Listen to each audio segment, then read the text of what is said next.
Vishukainitam Chapter 3. I had lunch. His wife left him from home. Anyway, that's fine. I was going to say no. Because of the developments of the time, I didn't. The food she gave was good. I tried to call Asif every now and then, the same old reply. I had some paperwork to complete and got it done. Sometime during that time I fell asleep. Today I fell asleep with my head on the table for a while. The rest of the crew often returned to their homes. I woke up after 4 o'clock when my sister brought tea.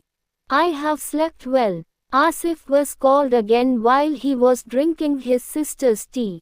Same answer. I slowly got up and went to the service center again. Everyone who was there is gone. Ali also prepared to return home. The vehicles they used to service there have returned.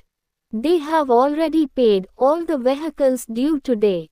Ali also said goodbye to me and left. I waited for Asif for some more time. Called the phone but there was no answer. After some time I told the security guy about everything and handed over to him. I returned home telling Asif to inform me when he comes and take care of other matters. I waited for Asif for some more time. Called the phone but there was no answer. After some time I told the security guy about everything and handed over to him. I returned home telling Asif to inform me when he comes and take care of other matters. When I came back to the bottom of the flat, my father and mother were there. They have called a taxi. It is in Dinesh Chetan's car. He used to call us on trips home from my childhood. Now he is like a member of our family. It seemed like there was something wrong between father and Dineshan.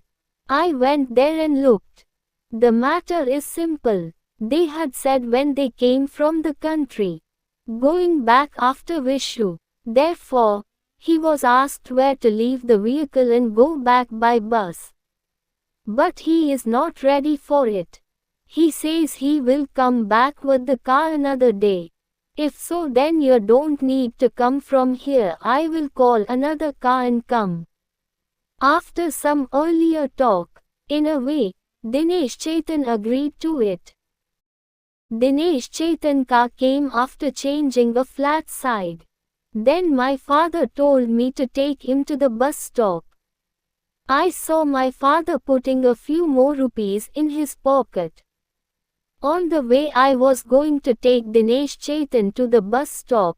We told some stories about the country. Some changes have come to the country. It's been a long time since I went home. I left Dinesh at the bus stop and I am back. It was my daughter who opened the flat door. She walked around me and started laughing. I saw my wife rolling her eyes at me.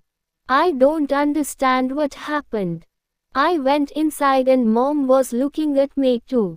He is reading the old magazines that his father had there. My father is looking at me with his left eye. Then I realized I had forgotten something.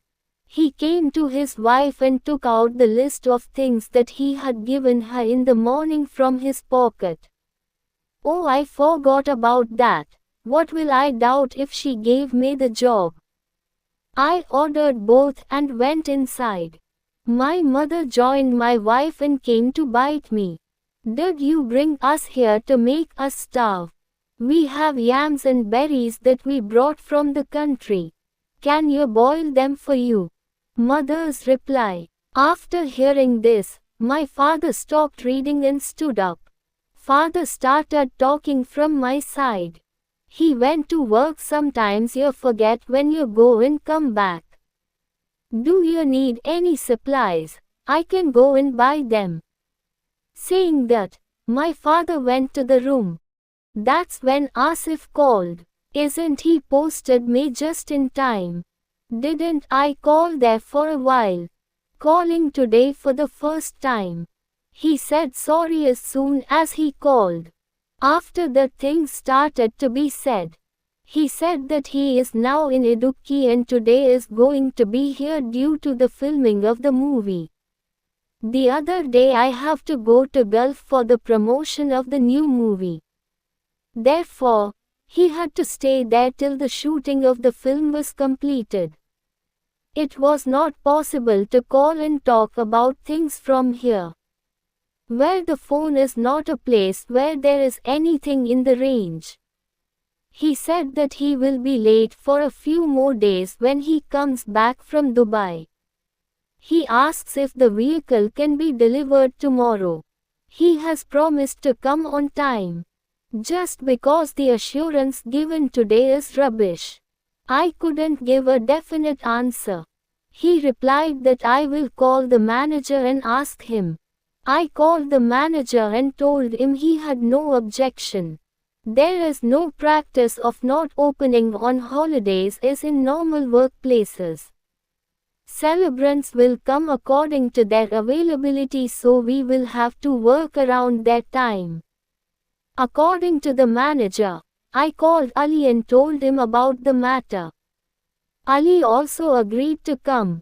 Everything had been done as if there was nothing special to do tomorrow.